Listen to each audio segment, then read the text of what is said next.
കൂട്ടുകാരികൾ രണ്ടുപേരും പ്രണയത്തിൽ ചെന്നു പെട്ടു. പക്ഷേ സിൽവിയുടേത് ഏകപക്ഷീയമാകുമോ? ഇതുവരെയും തുറന്നു പറയാൻ അവർക്ക് ധൈര്യം വന്നില്ലല്ലോ. ഇനി ധൈര്യം വരുമ്പോഴേക്കും വേറെ ആരെയെങ്കിലും ആളിനെ കൊത്തിക്കൊണ്ടു പോകുമോ? പുല്ലരിയിൽ നാമ്പെടുത്ത പ്രണയവും തുടർ സംഭവങ്ങളും ആധാരമായ പ്രണയ നോവൽ നാമ്പെടുക്കുന്ന പ്രണയം ഓഡിയോ ആവിഷ്കാരം 12ാം ഭാഗം. രചനയും അവതരണവും ഇമ്മാനുവൽ. നല്ല സൂപ്പറായി മേക്കപ്പൊക്കെ ചെയ്ത് ഒരുങ്ങി ആണ് മാഡത്തിൻ്റെ വരവ്. അതുകൊണ്ടായിരിക്കണം സോമൻ സാർ അങ്ങനെ അഭിപ്രായം പറഞ്ഞത്. കഷ്ടിച്ചൊരു 23-24 വയസ്സുണ്ടാകും. മുടി ക്രോപ്പ് ചെയ്ത് തോളറ്റം വരെ ഇട്ടിരിക്കുന്നു.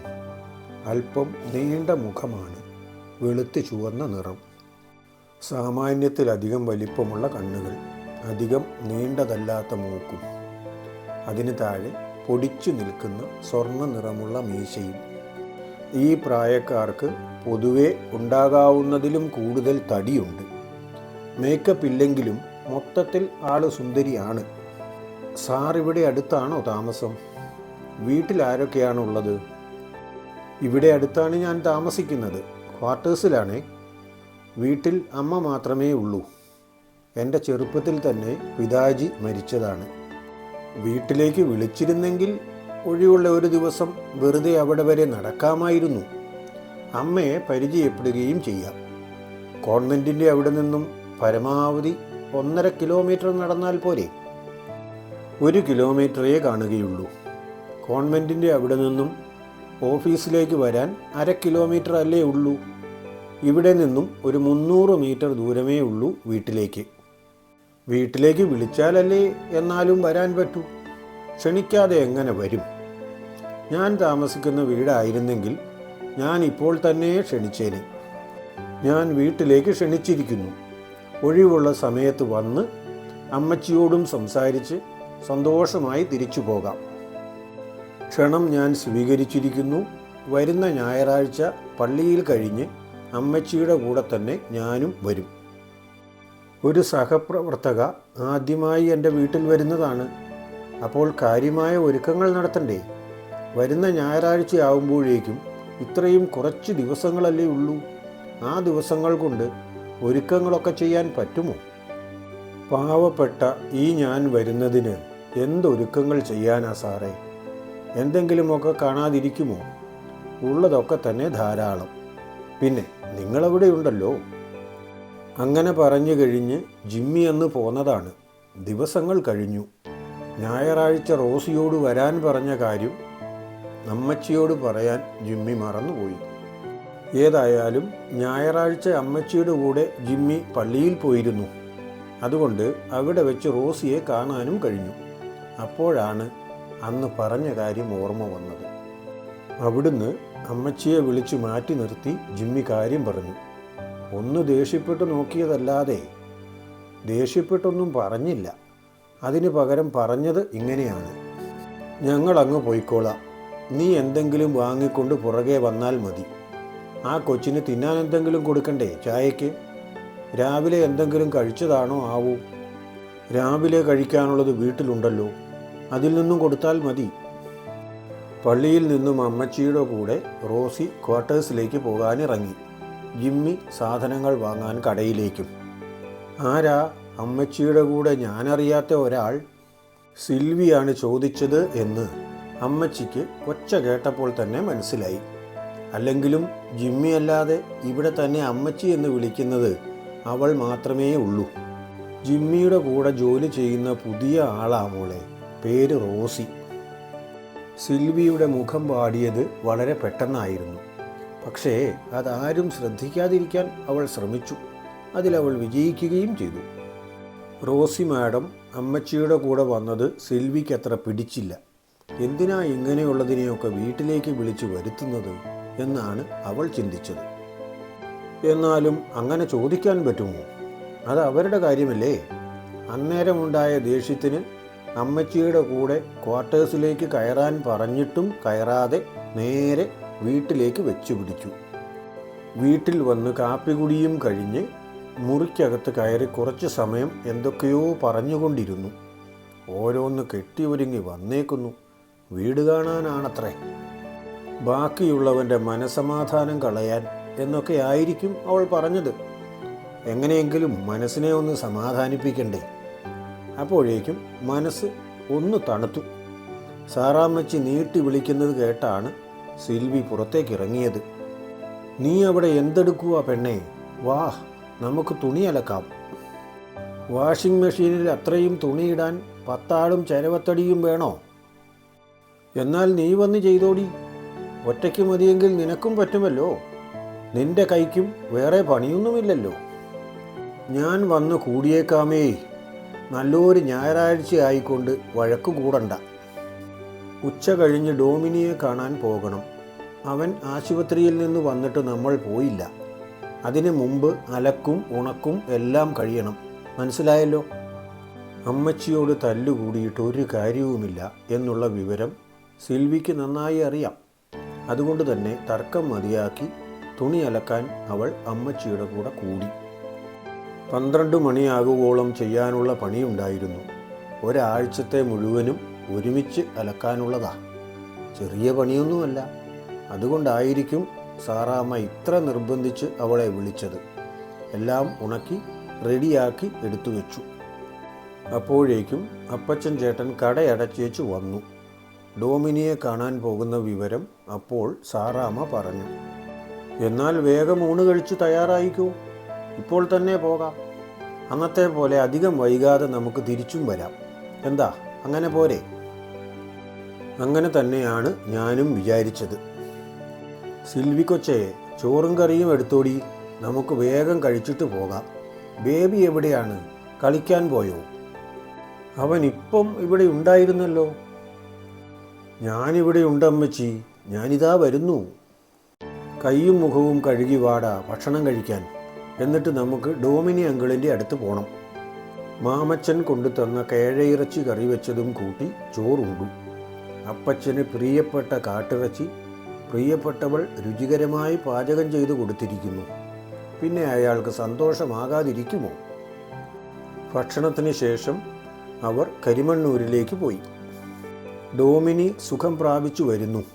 കുറച്ച് ദിവസം വെറുതെ ഇരുന്നതിൻ്റെ ഒരു വിഷമം മാത്രമേ ഇപ്പോൾ ഡോമിനിക്കുള്ളൂ. മറ്റു കുഴപ്പമൊന്നുമില്ല. സുഖം തന്നെ. ഞായറാഴ്ച ആയതുകൊണ്ട് അന്ന് മാമച്ചനും വന്നിട്ടുണ്ടായിരുന്നു. അളിയന്മാർ 3 പേരും കൂടി ടെറസിലിരുന്ന് കുറേയേറെ നേരം സംസാരിച്ചു. നാത്തൂന്മാർ അടുക്കളയിലും കുട്ടികൾ പല സ്ഥലങ്ങളിലുമായി ഓടിക്കളിച്ച് വൈകുന്നേരം വരെ പോയ വിവരം അറിഞ്ഞില്ല. 5 മണി ആയപ്പോഴേക്കും സാറാമ്മ തിരക്ക് പിടിച്ചു. വീട്ടിലേക്ക് പോകാൻ. 5 മണിക്കെങ്കിലും പോയില്ലെങ്കിൽ വീട്ടിലെത്തുമ്പോഴേക്കും രാത്രിയാകും. രാത്രി ഡ്രൈവിങ് അപ്പച്ചന് അത്ര എളുപ്പമുള്ള കാര്യമല്ല. അതുകൊണ്ടാണ് സാറാമ്മ തിരക്ക് പിടിച്ചത്.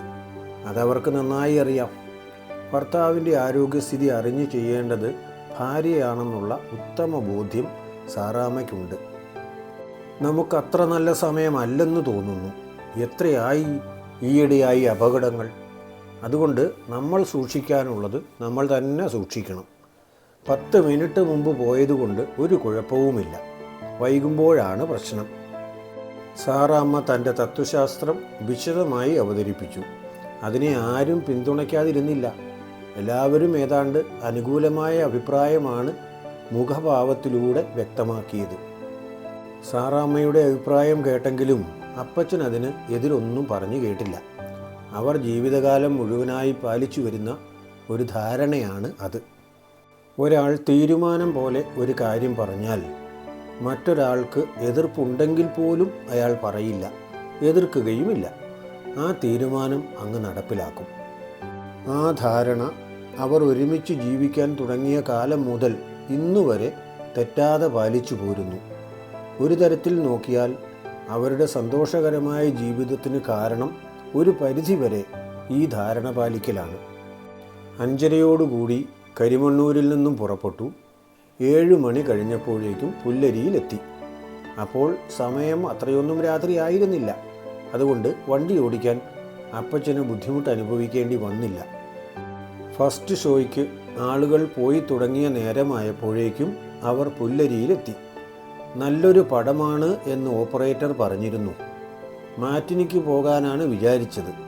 അന്നേരമാണല്ലോ കരിമണ്ണൂർക്ക് പോയത്. ഫസ്റ്റ് ഷോയ്ക്ക് പോകാം എന്ന് വിചാരിച്ചപ്പോൾ ഭയങ്കര തിരക്കുണ്ടെങ്കിലും തനിക്ക് ടിക്കറ്റിൻ്റെ പ്രശ്നമില്ലെന്ന് അപ്പച്ചന് അറിയാം. വേണ്ട, തിരക്കുള്ളവർ കാണട്ടെ, തനിക്ക് എപ്പോൾ വേണമെങ്കിലും കാണാമല്ലോ. തിയേറ്ററിലേക്ക് ആളുകൾ തിരക്ക് പിടിച്ച് കയറുന്നുണ്ടായിരുന്നു.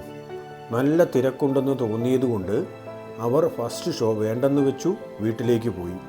പിറ്റേ ദിവസം മുതൽ അവധി കഴിഞ്ഞ് പിള്ളേർക്ക് ക്ലാസ് തുടങ്ങുകയാണ്. രാവിലെ തന്നെ പോകാനുള്ള ഒരുക്കങ്ങളെല്ലാം തകൃതിയായി ചെയ്തു. ബസ് വരുന്നതിന് മുൻപായി തന്നെ സിൽവിയും ബേബിയും റോഡരികിൽ പോയി കാത്തുനിന്നു. അടുത്തായി തന്നെ കുറേ പൂവാലന്മാരും. അവരുടെ വിഷമം അവർക്കറിയാം. കാണുന്നവർക്ക് ചുമ്മാ പൂവാലന്മാരെന്ന് വിളിച്ചാൽ മതിയല്ലോ. തുപ്പലിറക്കുകളുടെ എണ്ണം അല്പം കൂടിയിട്ടുണ്ട് എന്ന് തോന്നി സിൽവിക്ക്. നേരത്തെ 3 എണ്ണമായിരുന്നു ഉണ്ടായിരുന്നത്. ഇപ്പോൾ 5 എണ്ണത്തിനെ കാണുന്നുണ്ട്. 5 എണ്ണമുണ്ടെങ്കിലും ഒരു ശല്യവുമില്ല.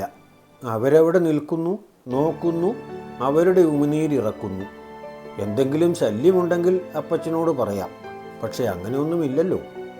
സ്കൂളിൽ ചെന്നപ്പോൾ ജാസ്മിൻ അല്പം നേരത്തെ വന്ന് കാത്തിരിപ്പുണ്ടായിരുന്നു. എന്താടി പെണ്ണേ, ഇന്ന് നേരത്തെ വന്നത്? എന്തെങ്കിലും കള്ളപ്ലാൻ ഉണ്ടായിരുന്നോ?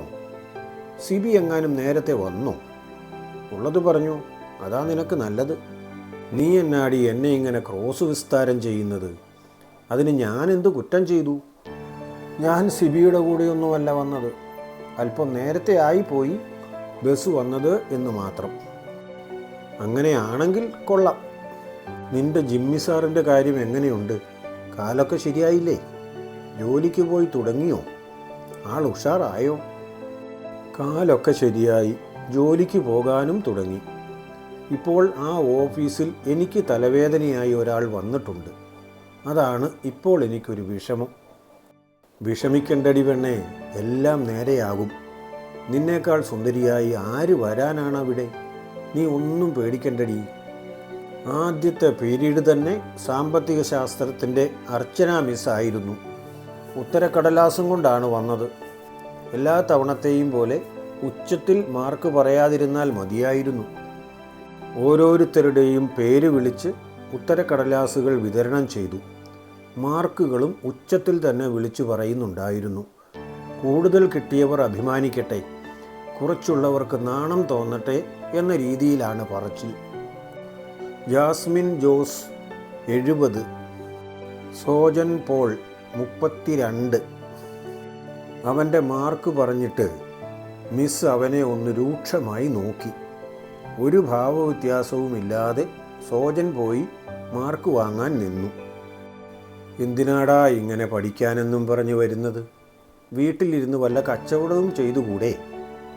അവൻ അതിന് മറുപടി ഒന്നും പറഞ്ഞില്ല. സിബി ജോൺ 65.